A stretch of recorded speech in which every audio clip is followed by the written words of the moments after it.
Hello and welcome to the Lesbian Lounge, a podcast for the girls who like girls. I'm your host and your resident lesbian big sister, Juliet Taylor, and I'm here to answer your guys' questions, give advice on your dilemmas, and of course, chat about your wildest lesbian dating stories.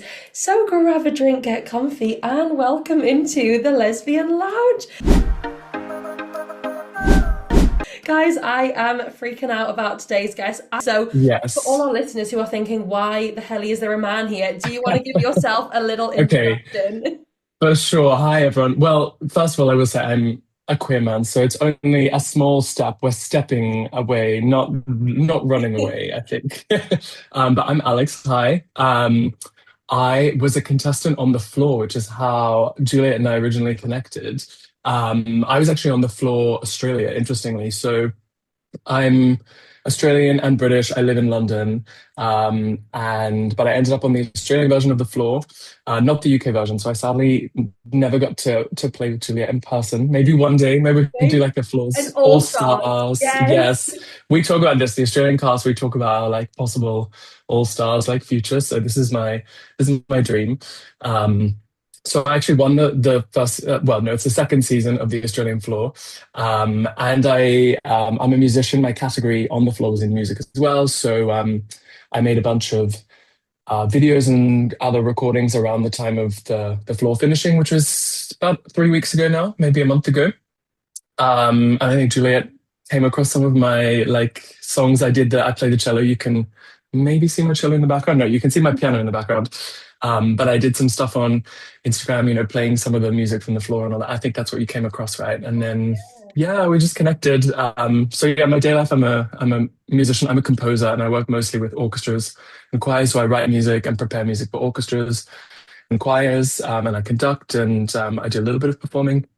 So yeah, that's my day life. And then also very excitingly, at the moment, my husband and I are going through the process of IVF and surrogacy. And this is actually, it ties in with my time on the floor because my neighbor on the floor, you guys probably know mostly from Juliet's experience about, the floor's kind of set up like a grid. So you have people either side of you.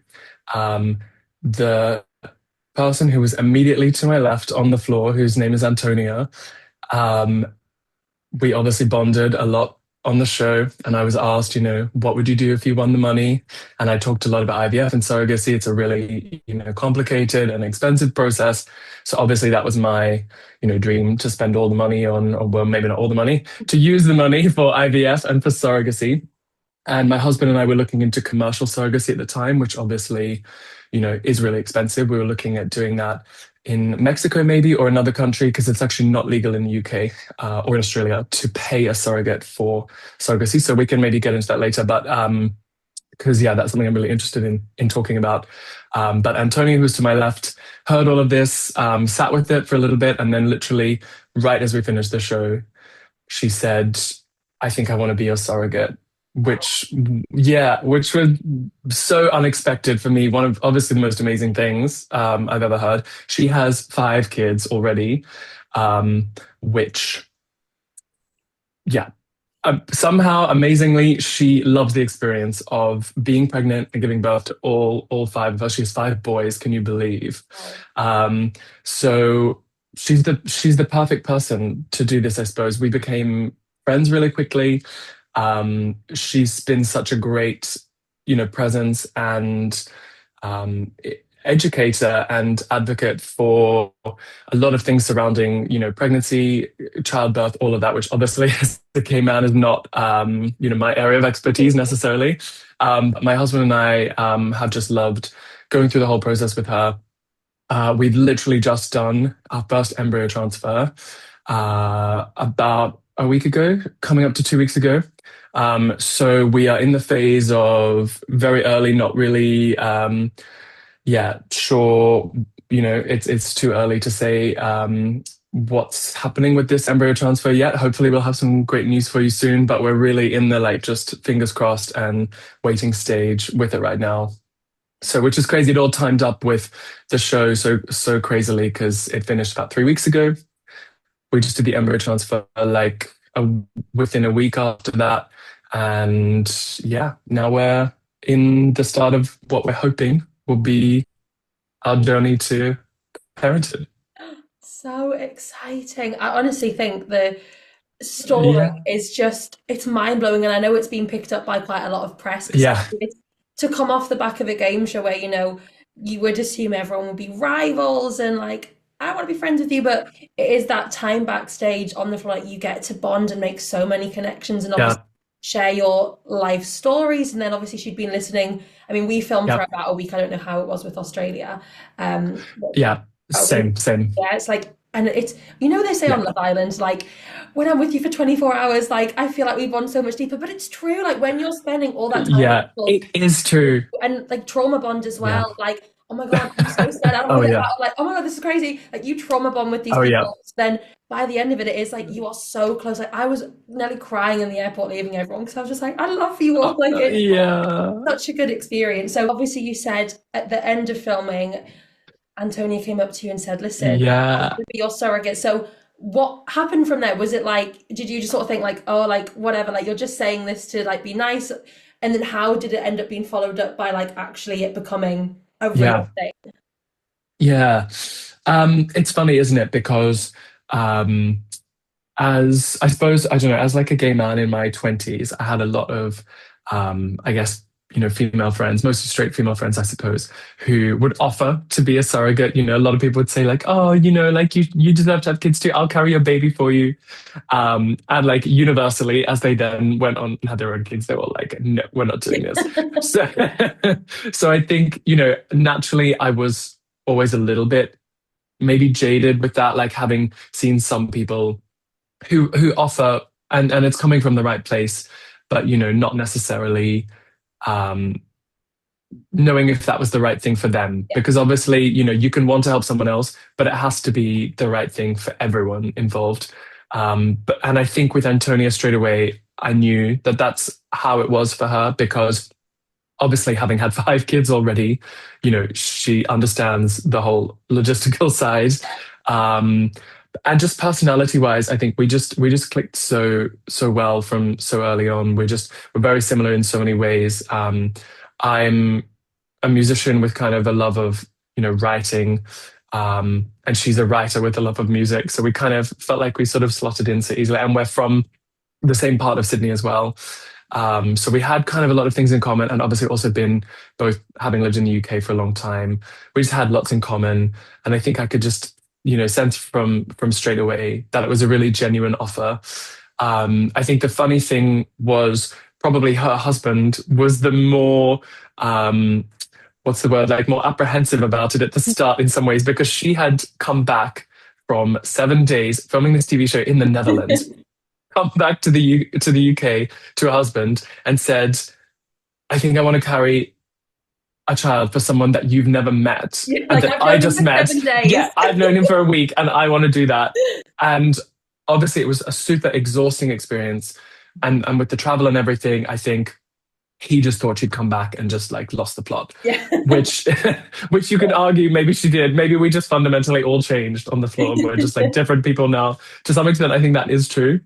Um, but obviously, it took a bit of time for her, for Antonia and her husband James to talk about the whole process and what would work for them. And obviously, with her kids as well, she decided. So she has her eldest is 23, and then she has 4 younger ones who are between 5 and 8. Can you believe she's got 4 kids within under 3 year gap Wow, yeah. because she's got twins and then another two. So obviously, thinking about what was right for all of them and her husband was a bit of a process. So we gave them probably a couple of months. Brett's my husband. We went to Australia for Christmas this year, just gone, to visit our families. And so we were away I ended up having a major medical catastrophe while I was in Australia. So I won't go into that, but I'm 100% fine now. But it ended up making a longer trip than we expected. So it gave Antonia and James the time, I think, to just figure out if it was right for them. But Antonia, ultimately, I think she knew from really early on. She just knew it was what she wanted. She knew it was right. She never really wavered, and I think it just took time to think about the logistics and Yeah. to make it to sort of imagine it working right. And there was a lot of admin and testing stuff we had to do during that So phase. So how we were does it work? doing, You yeah, go to the hospital and say, "Hi, we're looking to IVF. Here's our surrogate." Do you do the background checks at the hospital? Like, how does that yeah, work? yeah, great question. So stop me at any point because it's really complicated, and it's really involved, but I'll give the best explanation I can. So my husband and I were already kind of partway through the process when we met Antonia. So some of our journey was shaped by that because we had actually already created embryos when Mhm. Antonia and I met. So our first step that we decided to do, obviously, was, we knew we were going down the IVF pathway. And there are other pathways you can go down, which we'll talk about later, because we've also, my husband and I, both separately done the process with lesbian couples that are friends of ours. So we know some of the different ways you can do it. But we decided for us, IVF would be the best option. And that's partly because obviously neither of us being able to carry meant we would need a surrogate. And the general sort of recommended pathway, if you're in that situation, is that you use an egg donor who is different from the surrogate. Um, and the reason for that, obviously, is because you actually in some ways don't want the surrogate to become too attached Yeah. to the baby. There have been cases in the past. Thankfully, it's rare. There have been cases in the past in the UK and other places as well where the surrogate has, changed her mind after birth and wanted to keep the baby. And so, from a legal perspective, having her actually not be related to the baby Yeah. makes that a little bit simpler if, push comes to shove in that Yeah, situation, which that would make obviously, totally. Obviously, we all do our best to try to make sure that that's not what happens, and nobody wants that. But it's better if that happens. So we always knew from the start that regardless of what pathway we were going down with the surrogacy, that we would find a separate egg donor and create our embryos with that egg donor's eggs. So we went through a clinic in the UK, and we purchased 18 eggs, which it sounds strange to sort of just, it sounds like you're going to Sainsbury's. But yeah, sense. we bought the eggs, and then we did embryo creation. So we bought 18 and we decided to do 9 and 9 with my husband's sperm and my sperm, so that we would have a body of embryos from both of us. And we were lucky to get 4 embryos of mine and 3 of my husband's. So we have, yeah, 7, or we had 7, we now have 6 because one of them has been used. So we did the embryo creation, and then the next step was obviously to look for a surrogate. And in a lot of places, you really can't start going down that pathway without the embryos, because obviously, everyone who does embryo creation, you don't know going into that how the process might go. You can end up with 0 embryos.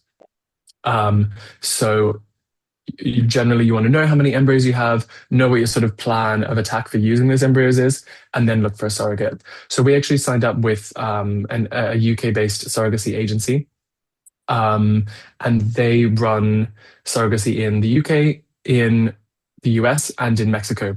So you could kind of choose those 3 different pathways. Within the UK, as I mentioned before, commercial surrogacy is illegal. So if you, as a woman, want to be a surrogate, or as any person want to be a surrogate for someone else, you cannot receive any compensation for that. You can't receive any money for it. You can have the medical expenses covered, as they should be, obviously, by the intended parents, the people who are going to end up raising the babies. That's me and my husband in this case. We cover all the medical expenses, and there's a degree of gifts that you can give, but they have to be reasonable and they have to not constitute payment. Yeah. So if we were going down the UK pathway with this agency, we would have been looking for an altruistic surrogate, someone who was doing it completely selflessly, and for no financial gain.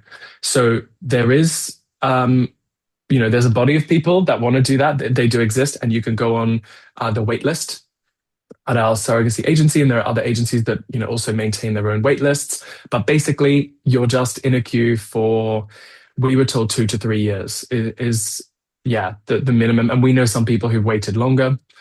We know some people who've found a surrogate more quickly as well. So it can vary. But at that point, we obviously had to weigh that up against the option of going to another country like Mexico or the USA, where commercial surrogacy is legal.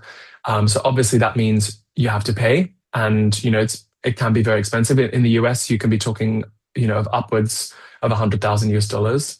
In Mexico, it's cheaper, but there's still, it's not a lot less than that. And certainly when all your costs are factored in, IVF and all of that, you're still looking at around that ballpark of price. So it's obviously, it's really expensive. But the wait list is a lot shorter. So in Mexico, our surrogacy agency said that they would be able to pair us with a surrogate in 3 to 4 months. Okay, wow. So yeah, and that was, I think, the time frame that we wanted more, or my husband in particular, I think got the baby bug, and so we were, yeah, at that point sort of ready to go.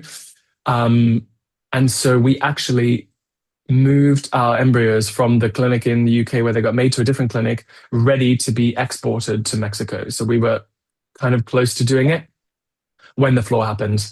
And so then, obviously, when I met Antonio, we kind of just put everything on pause with that. And then, as I said, gave her the time to think about it. We then had to do a whole bunch of testing, which is more on her side, to check whether whether everything looks good. I mean, obviously, she'd already carried 5 babies, but it's been 5 years since she's had her latest, so obviously things can change. Yeah, sure. So they do a whole bunch of tests looking at the uterus and tests just to make sure that there's no specific reason why there might be an issue. But thankfully, all of that was great with her, and so we were able to go ahead and do the embryo transfer. Did I answer all? I feel like there were a few parts to your question. I maybe didn't answer everything. I guess the question would be, obviously, if you're finding your own surrogate, did you Yeah. just go to your clinic and say, listen, like, we've found somebody Yeah. off our own backs? Is it as simple as Yeah. that? Pretty much that's what ended up happening with us. Yeah, because we were thinking of going to Mexico, but we hadn't actually been kind of put on the list yet for a surrogate in Mexico. We were not, yeah, we basically just had to say, hold the press. Yeah. We've found our own surrogate. And from that point, we were able to just proceed, I suppose, with IVF as you would maybe if you were doing IVF, yourself. If you were, wanting to be pregnant yourself, you would just organize it through your IVF clinic. We were basically doing the same with Antonia. And that's, I suppose, also, what the process would look like once you were matched with a surrogate. The big thing that the agencies help with, obviously, and the hardest part is finding a surrogate, finding the right person.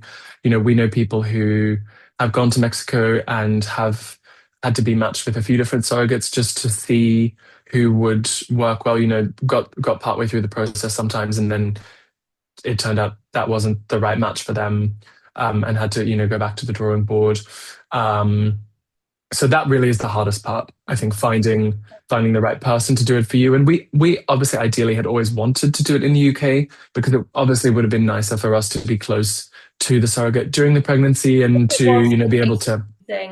As the clinic in Mexico, the whole process would be dealt with in Mexico. So you guys, if you wanted to, go and, well, obviously maybe even watch the birth take place, like anything to do with check, you would have to be traveling over to Mexico. Yeah, exactly.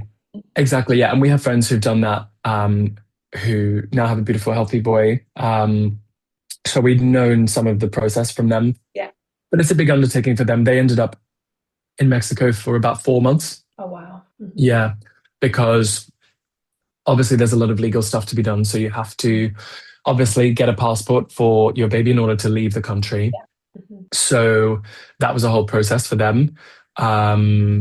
And, you also have to just adjust to being parents, I guess, and adjust to the life. And so it's a degree of time the baby will need, breast milk, things like that, which yes, they're going to need to be with that, the person who birthed them for. Yeah.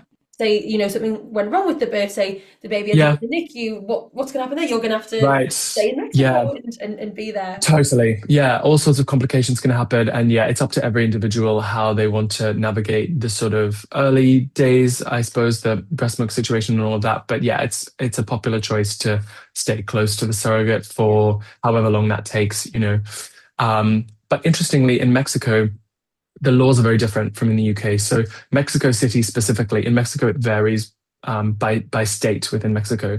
But the Mexico City jurisdiction in particular is actually really progressive with their laws around surrogacy. They ruled, I think, in 2023 or four, so it's reasonably recent. They ruled that a woman's right to control, to have bodily autonomy includes her right to not only have an abortion, but also to be a surrogate. Mhm. So that is now constitutionally enshrined for women in Mexico City, that they are able to be surrogates and also to be paid for being a surrogate. So what this has also meant is there's a really strong legal framework in place for going to Mexico and becoming a surrogate. Yeah. You can. Here's something that might shock people who are first, sort of learning about surrogacy. In the UK, if when a surrogate gives birth, she is automatically and always the legal mother of the child. Oh, wow.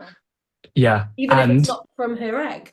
correct. Even if she has no genetic link to the child, the surrogate is always the legal mother.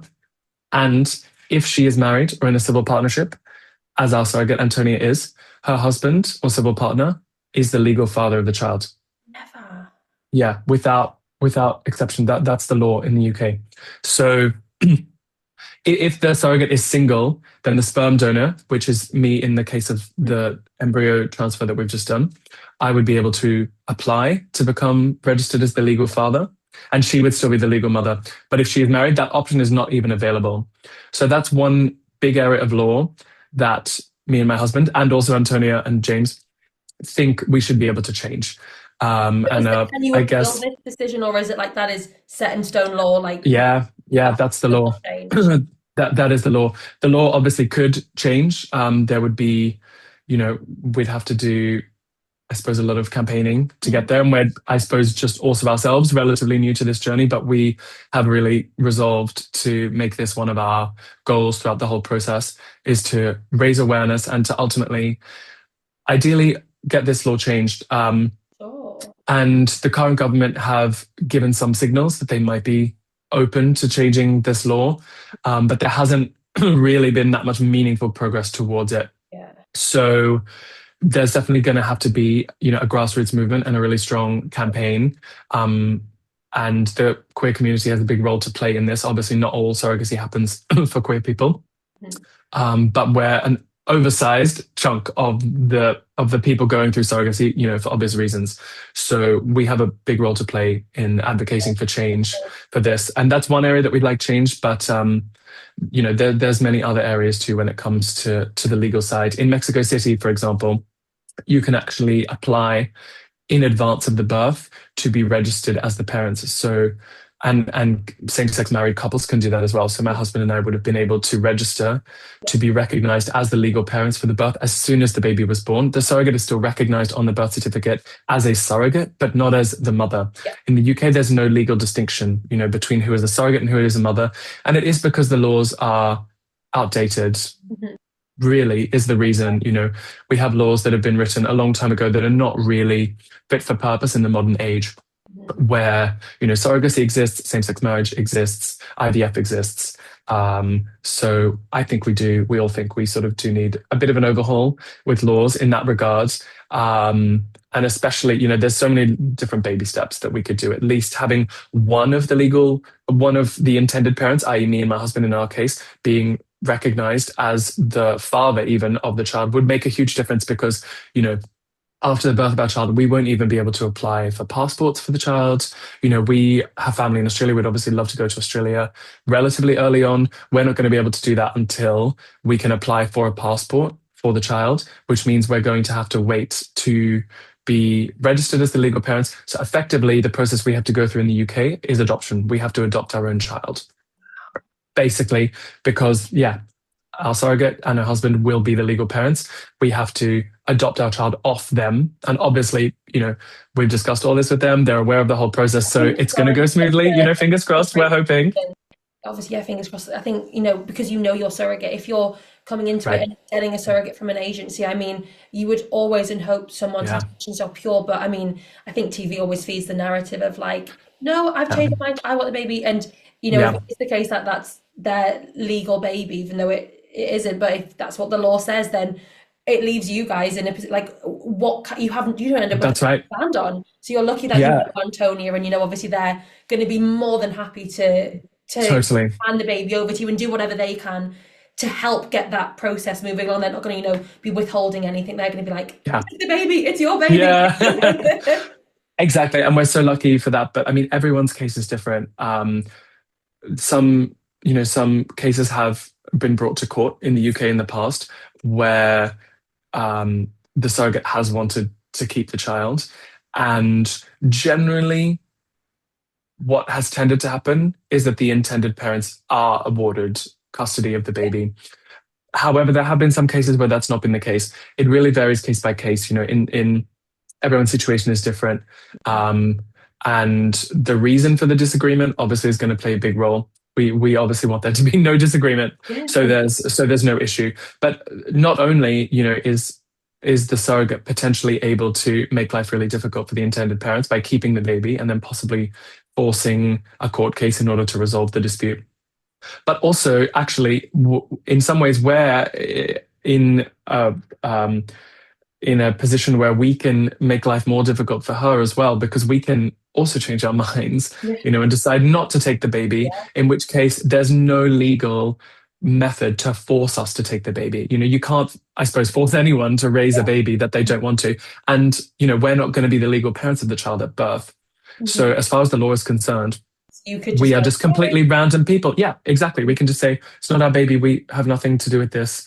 Not Take sign any it. paperwork. Not proceed. And then Anthony and James would basically end up with the baby. Obviously, they can adopt the baby to someone else if they choose. That's obviously always an option. But there's no method to get us involved in that in any way if we don't want to. So there's a risk to both Yeah. parties. Anthony and James having had their kids already. Anthony actually had an IUD in and actually had her IUD removed in order to do this process, because she and James obviously were finished with their family building for themselves, which I suppose in a lot of ways was comforting, or it was good for us to know, that was their decision and that they had sort of had some finality with their own family building. And obviously her commitment to taking that out for this process was also amazing. And It's a you peace know of mind for you guys, isn't it? exactly, yeah, and it obviously was really reassuring for us. And we are not, by doing the IVF process with Antonio, we're not giving her anything that she and her husband could not do on their own. They are completely capable, as they've proven many times, of having kids. But obviously that's not necessarily the case with some other people. Some other surrogates may, you could theoretically imagine a surrogate who may want to go through the IVF process and have that paid for by someone else to help them conceive when it might be difficult for them. So they're the situations, I suppose, where you might want to be a bit more aware of the risk that a surrogate could want to hang on to the baby, which Yeah. would obviously be really, really terrible for the intended parents. Yeah. That is so interesting. I mean, Yeah. it's mind-boggling the fact that both your husband and yourself won't be the legal parents, and also that Yeah. to even have a grasp on your child, you would have to adopt it when it's your Yeah. baby. Exactly. Yeah. It's frightening actually Yeah. that the law Yeah. can depict such a huge Yeah. thing and such a huge part of your lives. But like I said, Yeah. you guys are in a really lucky position where you have Yeah. two incredible people who want the best for you and want this baby to get to you as quickly and as safely as possible by Yeah. following all the correct steps. But I think you can imagine Totally. that. I mean, TV maybe you always think TV like Yeah. overdramatizes things, but maybe it isn't when the Right. surrogates change their mind. Like, no, I want this baby. It's Yeah. like, shit, like Yeah. maybe that Well, is can be Well, the look, it can happen, and you have to prepare, regardless of how specifically you're going through the process. You have to prepare for that possibility. We have signed up what's called a surrogacy agreement, which is something we wrote together. They're not legally binding, they're not legally enforceable, but they can be used as evidence yeah. if it does go to a court case. That we've all signed this. Obviously, the agreement describes us taking the baby. It also describes some of the specifics for how the sort of early days are going to play out, how also the long run can play out. So we've got that document there as a sort of symbol of our intention Yeah. of what we want to do. And ideally, if things really got nasty, then we point to that document as evidence. But we just still think there's so much. Totally. But yeah, we just think there's so much room for change legally to make the process easier for everyone involved. Really, the surrogate can also have a lot of peace of mind by knowing a bit more what's going to happen. We can have more peace of mind. The whole process really should be easier. And this is also a yeah, maybe more controversial opinion. So we don't have to go too deep down this pathway because everyone has different opinions on this, and I respect the range of different opinions on this topic. But myself and my husband, and also our surrogate and her husband, believe that commercial surrogacy should also be legal in the UK. In most Western countries, in most European countries, it's not legal. As I mentioned, in places like Mexico and the US, it is legal. But we think there's space for a really strongly regulated system where women who do want to be surrogates, obviously, we've had a great experience with Antonia, and now meeting someone like Antonia who is so great at being a surrogate has shown us, I think, that there are people out there who want to do this process. They've been through it before. I think ideally it should probably be a requirement that surrogates have already had a healthy birth, Yeah. so they know exactly what they're getting themselves into, and that it obviously should have a high degree of medical supervision and legal supervision. But if they want to go down that pathway and they want to receive monetary compensation for doing that, and it's a way they feel like they can contribute and help other people, like myself and my husband, who obviously can't, have kids on our own. If there are people that want to do that, we think there should be a strong framework in place to do that. And it becomes a controversial topic because there's a large body of people who believe that that constitutes exploitation, or that there is the risk of exploitation, which obviously the risk is there. And we're very, aware of that risk, and obviously we would want to make sure that the legal framework that is in place can prevent any risk when it comes to exploitation. But there's a lot of, it's quite a divisive opinion. And there's actually a large body of people. I mean, Twitter is its own sort of cesspool that I don't really like to engage with as much as possible. I But there's a only large, downloaded it for the floor to see what people were tweeting yeah, about me, and as soon as the show yeah. was done, I deleted it again. Yeah, I mean, that's probably the best for your mental health. I'm certainly not, I refuse to call it by its current name. It's Twitter to me, but I don't want to engage with it any more than I have to. But I do know, and I have seen on there's quite a vocal anti-surrogacy movement, particularly on Twitter and in other places. And a lot of it is actually directed against gay men in particular, because the view is that, gay men, by engaging a surrogate, are exploiting women's bodies. And I obviously understand the place that that's come from and the concerns that people have that has led them to that opinion. But I really do think that that is not necessarily the case, that there are some people who really want to do it for the right reasons. And if they want to be financially compensated for that, and they feel like that is something that they can do happily, safely, healthy, everyone's consenting and involved, then I think we should be working to advocate for that legal change. So that's something I could talk about more, but probably don't want to go too much into that because, yeah, it's a big topic. But we're trying to advocate for change on that front, and also just and it's such a complex sort of intersectional issue, I suppose, when a lot of surrogacy is actually gay men, because obviously women in same-sex relationships don't normally need a surrogate. Obviously, anyone can need a surrogate for any reason, but and this might be a good segue for us to also talk about the lesbian couples that we have helped family build as well. But obviously, in those situations, lesbian couples are often, well, you could argue twice as able on average, I suppose, compared to a straight couple to have to carry a child within their relationship. So obviously it's mostly, some of that negativity, a lot of it's around gay men, and I'm personally very jealous of lesbian couples that have double the ability to carry a child, because, my husband and I, obviously it's one of those things that we would if we could. And we have both been through the process now of donating sperm to separate lesbian couples. My husband has a donor baby who's 2.5, and his the couple he donated to are also going through IVF now for their second. So we have our fingers crossed for them. And I have donated to a couple who are currently 7 months pregnant. So we've both been through a long, journey of, and they're both friends of ours. So we know these couples. Neither of us had ever really thought about being anonymous sperm donors, which, some people, some men do. And obviously some lesbian couples and other couples prefer to choose their sperm donor from the anonymous pool.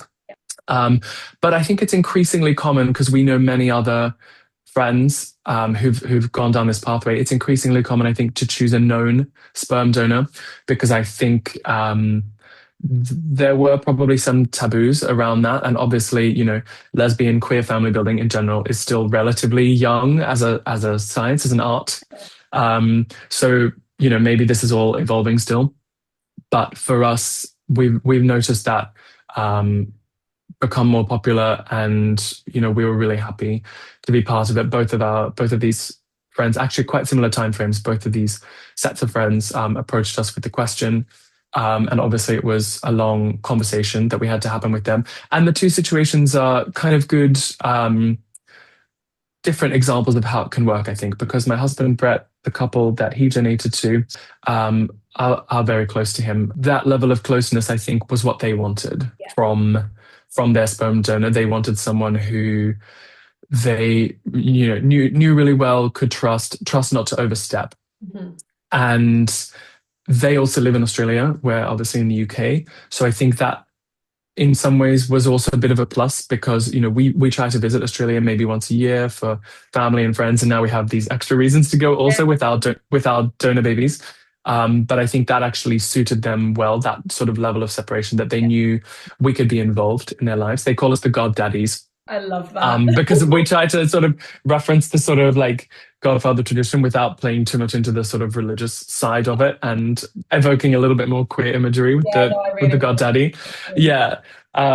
So that was the right balance, I think, for them. And then for the couple that approached me, we actually, my husband and I were at a friend's wedding, and we were all staying in this house together with all the bridal party. My husband was in the bridal party, a lesbian wedding, and we stayed. Yes, we stayed all together. My husband was nowadays, like walking yes, exactly. Oh, yes, my husband was the only man in the bridal party of I think 10 or 12.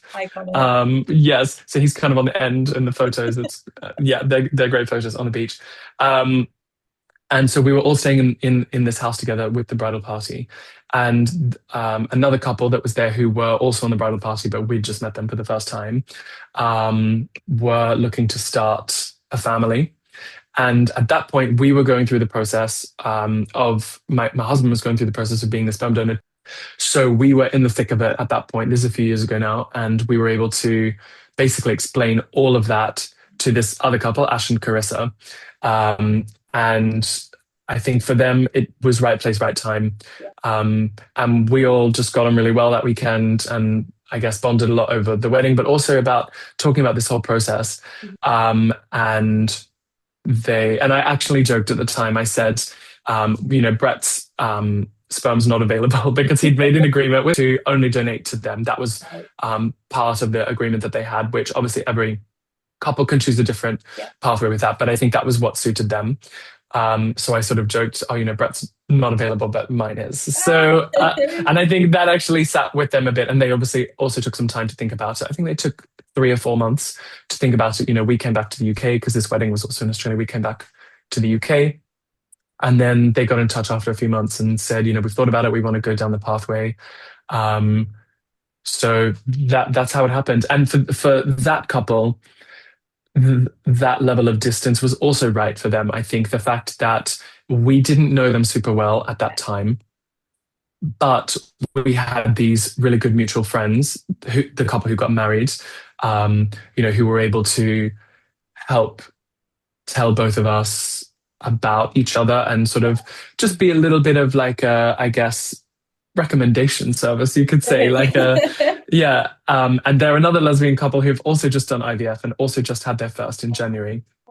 So there's definitely a big circle. We have a big circle of queer families. Particularly, the kids are like nursery. I mean, I guess there's someone else and everything, but like they're all over. But we're going to try to maintain the sort of global family, I suppose. But that was the right thing for them. Someone that they didn't necessarily know super well. I think they didn't want someone that might risk, and I think this is the case for all couples, and even for us, with our egg donor. Obviously, we chose a totally anonymous egg donor, but you don't want necessarily someone that has a biological link to the child overstepping the boundaries that you want to put in, and you don't want someone who's going to, show up or do things that you're not comfortable with. So for them, that level of distance was right. And we have become a lot closer with them since, Yeah. they came to our wedding. Um, and we've been visited them. They live the most perfect lesbian life on a farm with about 100 animals. And so I think having that sort of lifestyle where they're quite self-sufficient in that way was right for them. And now, we've gone and visited the farm, which is really lovely. And I'll hopefully be going on my next trip to Australia later in the year as well, by which point they'll have the baby. All going well, so I'll be able to meet the baby then. Um, but that's just ended up being a really great journey for us. And I guess I would encourage, anyone who's considering using a known sperm donor to go for it, because I think it can make really, really great bonds. It can also, I mean, we're obviously so early in this journey, none of us, well, my husband does have yeah, as I said, 2-year-old. And so we're starting to, I guess, appreciate that a little bit with him. Obviously, he's still so young, but I think there's a really nice room for if you use a known sperm donor, or equally maybe a known egg donor. That's not, a pathway we went down. But when you involve other people to help with your family, you're already expanding that sort of bubble of love and introducing more people who can be great role models for your kids and just great friends for your kids and great comforts through the process. Um, and so I would say, to all considering it, obviously you have to think about it really hard, because it's a big emotional undertaking. It's a big process to go through. It has to be right for you. But if you can think of someone that you'd love to be part of your family, in a way, part of your extended family, then I would recommend it. We've had such great experiences, and I hope we continue to have good experiences as our babies come into the world. Absolutely, that's amazing. So, before we sort of wrap everything up, just say there's Yeah, a lesbian couple listening who are, yeah, like at the point where, say you and your husband were like you are ready to start a family, and yeah, obviously we're hoping between the two of the female bodies, one of them is able to carry the child, so egg, everything like that, no issue. So, what's the steps for them if they're, yeah, wanting to, find a sperm yeah. donor and start that process? Yeah, totally. Well, one thing I should add, which I probably didn't talk about much yet, but one great option that I think a lot of people don't know about that is available to lesbian couples, or any couple with someone who wants to give birth as part of the couple, is IUI, which is intrauterine insemination, and that is different from IVF. IVF obviously is the process of taking the sperm, taking the egg in a lab, and the egg is inseminated in the lab, and then that embryo is ready to go. Mhm. IUI is somewhat casually and possibly inappropriately named the turkey baster. So that's basically the um, mimicking the old-fashioned way in a medical context. Mhm. So obviously in a way that is also medically supervised, which is can sometimes give better results, but is also obviously a good choice for people who maybe have the ingredients but not the situation, if that makes sense. I get I'm beating around the bush here. Everyone knows what I'm describing here. it. But that's actually how my husband's donor baby was conceived, through IUI. Yeah. Um, and because who carried the child wanted to be the egg donor, you could say, herself. She wanted to be the biological mother as well as the carrying mother herself. So if that is the situation that applies to anyone who's interested, then that pathway is available, and it's actually a lot cheaper than IVF. I think a lot of people assume that IVF is the only way as a queer family that you can move forward, but IUI is there as an option if obviously it means that the person who's going to carry the child will be the biological mother of the child. So if that lines up with what you want, then I would say go for it. You can use anonymous sperm to do that. You can also find a known sperm donor, approach a friend, I suppose, a family member, obviously a family member of not the not the person who's going to carry, a family member of your partner, Yes. ideally. But that's obviously something we also considered, from our side. Should we maybe approach a family member, maybe of my husband, because my husband has 3 sisters. We debated that for a while. Was that the right thing for us to use my sperm and then one of my husband's sisters possibly as an egg donor, which would have let our child have all 4 kind of grandparents through us, which is nice. Ultimately, we decided, that wasn't right for us. Egg donation is also a huge process, and it's a big thing to ask. Um, there's normally, hormones involved, and then there's the whole procedure of retrieving the eggs, which is obviously a big undertaking. From personal experience, I can say the process of sperm donation is a bit easier. So it really only involves going to a clinic and closing the door and then coming out again.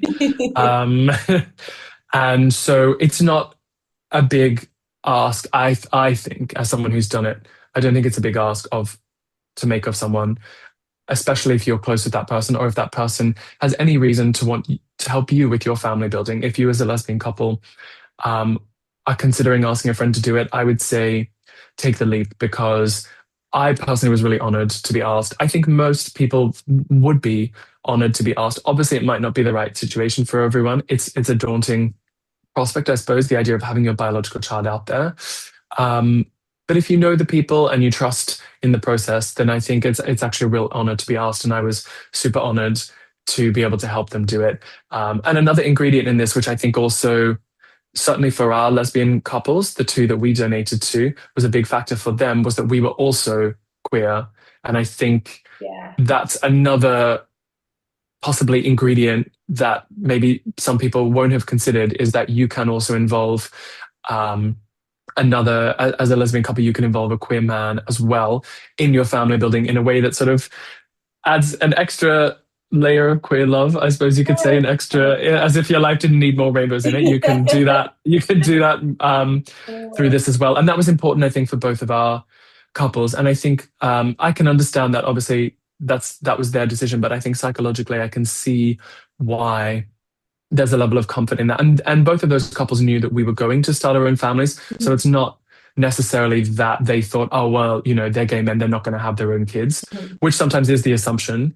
Um, they knew we were going to have our own family, but I think there's still something in the reality of sort of being also queer, that there's a shared understanding of the experience. And, we always knew we were going to have to rely on other people to help us with our family building. And I think every gay man knows that if you want a family, someone else is going to have to be involved somehow or other. So to then, be asked for us felt like a way that we could give back. And it's a small way really to give back, relative to what Antonia is doing for us, for example. Yes. Going to a clinic for an hour is not a huge ask. So it was really, we felt like the least we could do to contribute to people who want to start their own families and need some help with that. We all need help in some way or another as queer people. I think that unites us in some ways. We all need some sort of help. If you're in a same-sex relationship, so we should be willing to give to others and give to one another within the community and outside the community if the situation arises. As much as you can, and we've got a lot of fulfillment from that. So I'm sure that will be possible for anyone who's listening out there who might be considering it too. I love that. I definitely have learned a lot, and I think hopefully everybody else listening has, and hopefully we can definitely, keep advocating for the law to change around the fact that the Yeah, the gay male couple can't become the legal parents. I think definitely yeah. needs to be done about that. So Yeah, hopefully, and also I should clarify as well, for lesbian couples, that's generally not an issue. So I would say that's a hurdle, because I talked about that. So maybe that is a concern for some people. But actually, if you are married as a as someone who's giving birth, say you're a woman who's married to another woman, then your partner, in the same way that our surrogates husband is going to be the legal father of our child. If you are giving birth, you are the legal mother of the child always. And then if you are married, um, even to a woman, then your wife then is the other legal parent of the oh, child. amazing. Pretty sure the law now is gender blind in that sense, in that if you are someone giving birth, then your spouse, regardless of their gender, is the second legal parent to the child. I think there might be a way, if you really wanted to, that you could register the sperm donor as the father. Always the birthing mother is the legal mother. The birthing parent is the legal parent, and then the second parent, I think, normally would be the spouse of the birthing parent. Okay. So for most lesbian couples, if you're married, or in a civil partnership, then I think that's probably what would apply. So that's a lot less legal consideration to have to worry about relative to what I was said. So I don't want to fearmonger too much with that. Yeah, no, that's a huge peace of mind and probably a huge sigh Yeah, of relief for a lot of lesbian couples yeah, that are thinking, yeah. okay, we don't have to go through the whole process that, you and your Right. husband are going to have to go through. But I Yeah, think, because we have that luck on our side, we need to then be doing the yeah, advocating for the gay couples who are going to have to go through the process of yeah, adopting their own son. So I think, everybody, yeah. well, even regardless if you're in the LGBTQ plus community or not, it should be something that everybody's wanting to have that Totally. all changed on. So fingers Yeah, crossed. totally. I Lots think of so. We all love. have different, yeah, we all have different ways we can help each other in this with the legal change, with the practical side of things. There's so much room for growth here, and there's so much room for amazing families to be created. So I'm wishing everyone all the best with that if you're going down that pathway. Well, thank you so much because I really, really do think people are going to have took a lot from that. Even if people are Great. to start a family, yeah, it's in the back of the mind now that okay, It I know is. this. Okay, I didn't know that you could have a friend as a sperm donor, just little things like that. I think Yeah, be able to now hold in the back of their mind or utilize straight away. So huge, totally. so much Totally. Yeah. And fun. so often as queer people, we grow up assuming that it's not possible, assuming that families are out of reach. So you know, we need to change that. Absolutely. Well, thank Yeah. you so Yeah. much. If Thanks so much for having people me. listening want to find you, want to follow you, hear your gorgeous music, Yes. where can they find you? Yeah, please do. Yeah. Find my Instagram, find my website. I'm just alexpalmer.com, my name, first name and last name. Or find me on Instagram. I'm always posting now about surrogacy related stuff, the floor related stuff, music related stuff. So if you're interested in any of those three prongs of my life, I feel like that's my holy trinity at the moment is the floor, music, and surrogacy IVF. So if you're interested in any of those, yeah, please give me a follow on Instagram and be kept up to date with the whole journey. So, thank you all so, so much for listening to this week's episode. And a huge thank you to Alex for coming on and enlightening us all. I know I've took a lot away, so I hope you guys did too. Remember, you can send your dilemmas, questions, confessions, and stories to our anonymous Google form, which will be linked in the description of the episode. You can follow us on Instagram and TikTok at the lesbianlounge.podcast. Give us a 5-star review, a subscribe on YouTube, and I'll speak to you all next Thursday for a brand new episode. Love you all so much. Bye.